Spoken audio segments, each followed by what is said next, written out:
Growing up in suburban Minnesota, my twin brother Jackson and I were inseparable. We shared everything: toys, friends, even the same freckle pattern across our noses. But as high school approached, Jackson changed. Small lies became big betrayals. My parents always believed him over me, even when the evidence was clear. When he planted stolen items in my room senior year, they kicked me out without a second thought. Now, after 7 years of silence, they want my help. My financial help, to be exact. Before I tell you how my twin destroyed my life, let me know where you are watching from. Hit that subscribe button if you have ever been betrayed by someone you trusted. I grew up in a middle-class family in Oak Ridge, Minnesota. Our house was nothing special: 4 bedrooms, 2 bathrooms, a decent backyard with a rusty swing set. My dad promised to fix every summer, but never did. What made my childhood special was having a twin brother. Jackson and I were identical in appearance, but completely different in personality. As kids, we were best friends. We could finish each other's sentences, knew what the other was thinking before a word was spoken, and shared an unbreakable bond. We built elaborate forts in our basement, created our own twin language that drove our parents crazy, and defended each other fiercely on the playground. Cameron and Jackson, the dynamic duo our elementary school teachers would say, never see one without the other. But around middle school, things started to shift. Jackson discovered he had a talent I did not: the ability to charm people and bend the truth without consequences. I will never forget the first major incident when we were 13. Mom had received an expensive crystal vase as an anniversary present from Dad. It was her pride and joy prominently displayed on our living room mantel. One afternoon, while playing indoor football, something we were strictly forbidden to do, Jackson threw a wild pass that knocked the vase to the floor, shattering it beyond repair. When Mom came home and discovered the broken pieces, her face crumpled. Before I could say anything, Jackson pointed at me. "Cameron did it," he said, his voice trembling perfectly. I told him not to throw the ball in the house, but he would not listen. I was stunned. "What, Jackson? You know that is not true." "You threw it." Mom looked between us, hesitating only briefly, before turning to me with disappointment in her eyes. "Cameron, I expected better from you. And now you are trying to blame your brother." "But Mom, he is lying. I would never." "Go to your room. You are grounded for 2 weeks. No video games, no friends over." As I trudged upstairs, I caught Jackson smirking at me. Something had changed in our relationship that day, something fundamental. He had discovered a superpower. He could lie about me, and our parents would believe him. This pattern repeated itself throughout our teen years. Jackson would do something wrong, blame me, and my parents would punish me without investigating. Their blind spot for Jackson was incomprehensible to me. Maybe it was because he was more socially outgoing, or perhaps he simply knew how to play to their sympathies better than I did. By high school, the rift between us had grown into a chasm. Jackson became immensely popular, captain of the soccer team, dating the prettiest girls invited to every party. I focused on my studies, joining the computer club and math team, finding solace in the logical world of programming, where things worked according to clear rules. Jackson seemed to resent my academic success and went out of his way to undermine me socially. He started rumors about me at school, telling people I cheated on tests or that I had weird obsessive habits. When I finally worked up the courage to ask Lindsay Parker to the freshman dance, she initially said yes. The next day, she awkwardly told me she had changed her mind. I later learned Jackson had told her I had been stalking another girl the previous year. My high school experience became increasingly isolated. The only people who stood by me were my best friend Thomas, who had known us since kindergarten and saw through Jackson's act, and Mr. Bennett, my computer science teacher, who recognized my talent for programming and encouraged me to develop it. "You have a gift," Cameron Mr. Bennett told me after I created my first successful database application. "Do not let anyone hold you back from pursuing it." At home, I tried multiple times to talk to my parents about Jackson's behavior. Each attempt was met with dismissal. "You are just jealous of your brother's popularity," my mother would say. "Twins often compete with each other. You will grow out of it," my father would add. The favoritism became increasingly obvious. On our 16th birthday, Jackson received a used car while I got a bus pass. When we both made the honor roll, me with straight A's and Jackson barely qualifying, they took him out for a special dinner to celebrate his improvement while my achievement was expected. As the rejection at home intensified, I poured myself into computer programming. I spent hours in the school computer lab after classes ended developing my skills and building increasingly complex programs. Code made sense in a way my family did not. It was predictable and logical, and when something went wrong, there was always a reason that could be identified and fixed. Thomas's family became my surrogate family. They invited me for dinner at least once a week, and his mom would always send me home with leftovers. "You are too skinny," she would say, pinching my cheek affectionately. "Those parents of yours need to feed you more." Little did she know that in a year's time, her home would become my temporary shelter when my own family threw me out. Senior year should have been the best year of my high school experience. My hard work had paid off. I had maintained a perfect GPA, scored in the top percentile on my SATs, and had been accepted to Cornell University with a substantial merit scholarship. My dream of studying computer science at one of the best programs in the country was within reach. Jackson, meanwhile, was barely passing his classes. He spent most weeknights partying and most school days nursing hangovers. His popularity remained intact, but his future prospects were looking dim. He had applied to a few state colleges, but had not received any acceptance letters. As my success became more apparent, Jackson's jealousy intensified. I could see it in the way he glared at me across the dinner table when our parents asked about my college plans. I could hear it in his sarcastic remarks when my early admission letter arrived, but I never imagined how far he would go to sabotage me. It happened in April, just weeks before graduation. I came home from a late night at the school computer lab to find police officers in our living room. My parents sat on the couch, my mother crying, my father's face flushed with anger. "Cameron James Davis," one officer said, "we need to search your room. We have a warrant." "What? Why?" I looked to my parents for explanation, but they averted their eyes. The officers proceeded upstairs to my bedroom. I followed, confused and increasingly alarmed.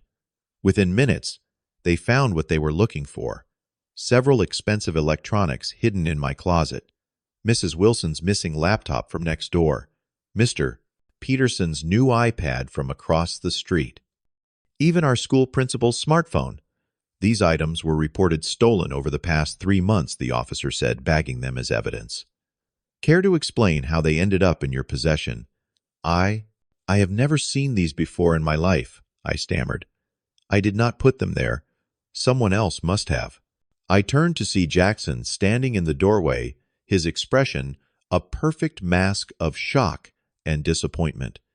Back downstairs, as the officers took my statement, Jackson tearfully confessed that he had known about my stealing for months, but had been too loyal to turn me in. He claimed to have seen me sneaking out at night, returning with items hidden under my jacket. "I tried to talk to him about it," Jackson sobbed.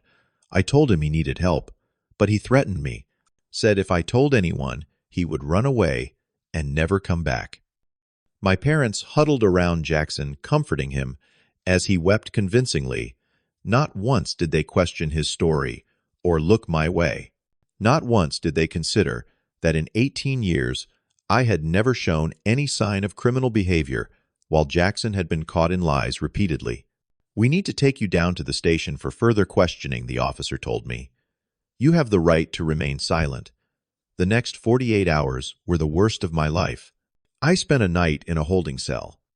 My scholarship was put on hold pending investigation. My future hung in the balance because of a lie so outrageous. It should have been immediately questioned by anyone who knew me. What saved me was pure luck. The principal's smartphone had been stolen during school hours when I was giving a presentation in Mr. Bennett's class. The school's security cameras clearly showed me in the classroom during the exact time of the theft. This discrepancy led the police to investigate more thoroughly, and they discovered Jackson on camera entering my room with a backpack on 3 separate occasions when I was not home. When confronted with this evidence, Jackson crumbled and admitted to planting the items. His explanation: "It was just a joke that went too far. I did not think the police would actually get involved." The charges against me were dropped. My scholarship was reinstated. But the damage to my family relationships was irreparable. My parents offered a lukewarm apology. "We should have asked more questions," my mother said, "but you have to understand, the evidence looks so convincing." "And Jackson is going through a difficult time right now," my father added. "He feels overshadowed by your achievements." There was no acknowledgement of their pattern of always believing Jackson over me, no recognition of how close they had come to ruining my future. And most tellingly, no real consequences for Jackson beyond being grounded for a month, a punishment that he routinely escaped by sneaking out his window. The final months living at home were excruciating. We existed in an uncomfortable silence, navigating around each other like strangers. I spent as much time as possible at Thomas's house or the school computer lab, coming home only to sleep. At graduation, I watched as my parents beamed with pride when Jackson walked across the stage to receive his diploma, having barely passed with a C- average. When my name was called as valedictorian, their applause seemed perfunctory. The celebration dinner afterward focused almost entirely on Jackson's plans to attend community college while continuing to live at home. "We are so proud of both our boys," my mother told relatives. "They are just taking different paths." Different paths indeed. Mine was about to take me far away from the people who had failed to protect me from their own son. A week after graduation, my parents called a family meeting. I expected it might be about summer plans or perhaps even a belated discussion about the stealing incident. Instead, I received an ultimatum. "Now that you are graduated, it is time to contribute to this household," my father announced. "Either get a full-time job and pay rent or move out." I stared at him in disbelief. "What about college? I start at Cornell in August." "That is your choice," he replied. "But we cannot afford to support you anymore. Your scholarship does not cover living expenses, and we have already committed to helping Jackson with community college." I glanced at Jackson, who was smirking behind our father's back. He would continue living at home rent-free while attending the local community college. All his expenses covered. All his past transgressions forgiven. The decision was easy if painful. "I will move out," I said. My mother looked briefly troubled, but said nothing. My father nodded, as if he had expected this answer. Jackson did not even try to hide his satisfaction. I had exactly 2 months to figure out my future. My scholarship covered tuition and books, but not room and board. I had some savings from my part-time job at the local computer repair shop, but nowhere near enough to cover living expenses for 4 years. Thomas's parents generously offered their guest room as a temporary solution. "Just until you figure things out," his mother said. "No rush." I spent that summer working 2 jobs, days at the computer repair shop and evenings waiting tables at a local restaurant. Every dollar went into my college fund. My parents made no attempt to contact me, though I had left my new cell number with them. Out of sight, out of mind seemed to be their approach. The day I left for Cornell was bittersweet. Thomas's family drove me to the airport, his mother fussing over me until the last possible moment. "You call us if you need anything," she insisted, pressing extra cash into my hand. Anything at all. College life was a financial struggle, but an intellectual paradise. I lived in the cheapest off-campus housing I could find, sharing a rundown house with 5 other scholarship students. My meals consisted primarily of ramen noodles and whatever free food I could find at campus events. I worked 20 hours a week in the university's IT department while carrying a full course load. But for the first time in my life, I was surrounded by people who valued intelligence and hard work. My programming skills flourished under the guidance of brilliant professors. I made friends who shared my passions and understood my drive. One professor in particular, Dr. Harmon, took special interest in my work after I created an innovative algorithm for a class project. "You have real talent, Cameron," he told me after class one day. "Have you considered applying for the Westfield Tech internship program?" I had not. The prestigious program seemed out of reach for a sophomore. But with Dr. Harmon's recommendation, I was accepted as their youngest intern that summer. The internship changed everything. Working alongside industry professionals, I developed software that streamlined their customer management system. My supervisors were so impressed that they offered me an ongoing part-time position. I could work remotely during the school year. The financial pressure eased. I moved to slightly better housing. I could occasionally afford a real meal. But the emotional scars of my family's betrayal remained raw. Holidays were particularly difficult, spent alone in near-empty dorms or picking up extra shifts while others went home to loving families. I maintained complete radio silence with my parents and Jackson. No calls, no emails, no social media connections. Thomas kept me minimally informed. My parents had converted my bedroom into a home gym within weeks of my departure.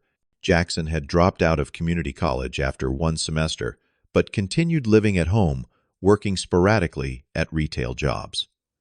By senior year, my career path was set. Multiple tech companies recruited me after seeing my work at Westfield. I accepted a position at Nexus Systems in New York City, starting immediately after graduation at a salary that seemed astronomical to a kid who had been counting pennies for ramen. My graduation ceremony was bittersweet. As names were called and families cheered, I had no one in the audience specifically for me. Dr. Harmon and a few close friends celebrated with me afterward, but the absence of family left a hollow space even success could not fill. The next 5 years flew by in a blur of career advancement. I moved from junior developer to senior developer at Nexus, then was headhunted by a more prestigious firm. I worked 80-hour weeks, pouring myself into increasingly complex projects. When 3 colleagues approached me about starting our own company, I took the risk and invested my savings. Our security software caught the attention of major industry players, and 2 years later, we were acquired by Google for a sum that made us all millionaires. Suddenly, at 27, I had more money than I knew what to do with. I bought a comfortable condo in Manhattan, invested wisely, and donated to scholarship funds for students from troubled homes. But material success could not heal the deeper wounds. My personal life expanded beyond work when I met Sarah at a tech conference. Smart, compassionate, and gently persistent, she gradually broke through the walls I had built. As our relationship grew serious, she encouraged me to address my family trauma. "It is not about forgiveness," she explained. "It is about not letting them continue to have power over you." With her support, I began therapy. Week after week, I unpacked the betrayals, the favoritism, the gaslighting. My therapist helped me understand that my parents' behavior reflected their limitations, not my worth. Jackson's actions stemmed from his own insecurities, not any failing on my part. Still, I occasionally woke from nightmares of police, in my bedroom of evidence planted among my belongings of family members turning their backs. Healing was a gradual process, not an immediate transformation. I had built a good life, a successful career, a loving relationship, a circle of loyal friends who had become my chosen family. I had survived and thrived despite everything. I thought I had finally moved beyond my past. Then the email arrived, shattering my hard-won peace. 7 years of silence, broken by a simple subject line, "Family emergency, please read." My mother's message was brief but loaded. Dad had suffered a heart attack. He would recover, but had substantial medical bills their insurance would not fully cover. Additionally, they were 3 months behind on mortgage payments due to some unfortunate investment decisions my father had made. The bank was threatening foreclosure. And Jackson. He had been struggling to find his path, code for still unemployed and living at home at age 25. He had some issues with credit card debt, but was really trying to turn things around. The bottom line, they needed money. A loan of $50,000 to save the house and cover medical expenses. The message ended with a phone number and a plea to call soon. Not once did the email mention our estrangement. Not a single word acknowledged how they had believed Jackson's lies or thrown me out. Not even a simple, "We miss you," or "We are sorry." I stared at the screen until the words blurred. 7 years without a birthday card, a Christmas greeting, or even a simple, "How are you?" Now they wanted my help, my financial help. That night, Sarah held me as anger, hurt, and confusion coursed through me. "What do you want to do?" she asked. "I do not know," I admitted. Part of me wants to delete the email and block their address. Another part still cares, she finished softly. I discussed it with my therapist at our next session. This is an opportunity, she suggested. Not for them, but for you.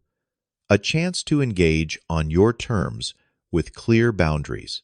After a week of deliberation, I replied to my mother's email. I would not send money blindly, but I would come to Minnesota to discuss the situation in person.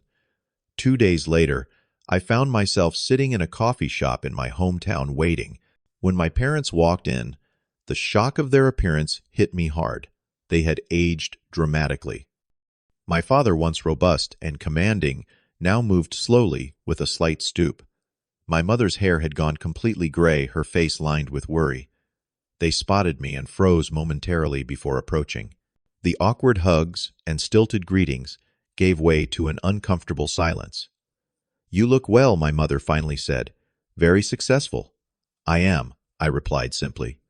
My father cleared his throat. "We appreciate you coming. I know it has been a long time, but family is family." I let the comment hang in the air until he shifted uncomfortably. "Where is Jackson?" I asked. They exchanged glances. "He wanted to come, but he had a job interview," my mother said too quickly. "Really, on a Tuesday, at 10 a.m. It was the only time they could see him," my father interjected defensively. I nodded, not believing them for a second. "Tell me about your situation." They outlined their financial troubles. Dad's heart attack had come with complications, requiring an extended hospital stay. Their health insurance had a high deductible they had not anticipated. Meanwhile, my father had invested heavily in a friend's business venture that had collapsed, taking their savings with it. The mortgage was underwater since the housing market in their area had declined. Throughout their explanation, they worked in subtle references to family obligation and how proud they were of my success. They never directly referenced the past or our estrangement. "And Jackson," I pressed, "what is his contribution to the household?" More uncomfortable glances. "He helps around the house," my mother offered weakly. "He has had some bad luck with employment," my father added, "but he is turning things around. He just needs a little more time." I took a deep breath. Before we discuss any financial help, I need to address the past. My mother looked down at her coffee. My father's jaw tightened. 7 years ago, you believed Jackson when he framed me for theft. You nearly let me face criminal charges for something he did. When the truth came out, you minimized it. Then you kicked me out while continuing to support him through repeated failures. "That is not exactly how it happened," my father started. "That is exactly how it happened," I cut him off. "I have not heard from either of you in 7 years. No calls on my birthday. No cards at Christmas. Nothing. Now you want my money." My mother's eyes filled with tears. "We made mistakes, Cameron." "Mistakes?" I repeated.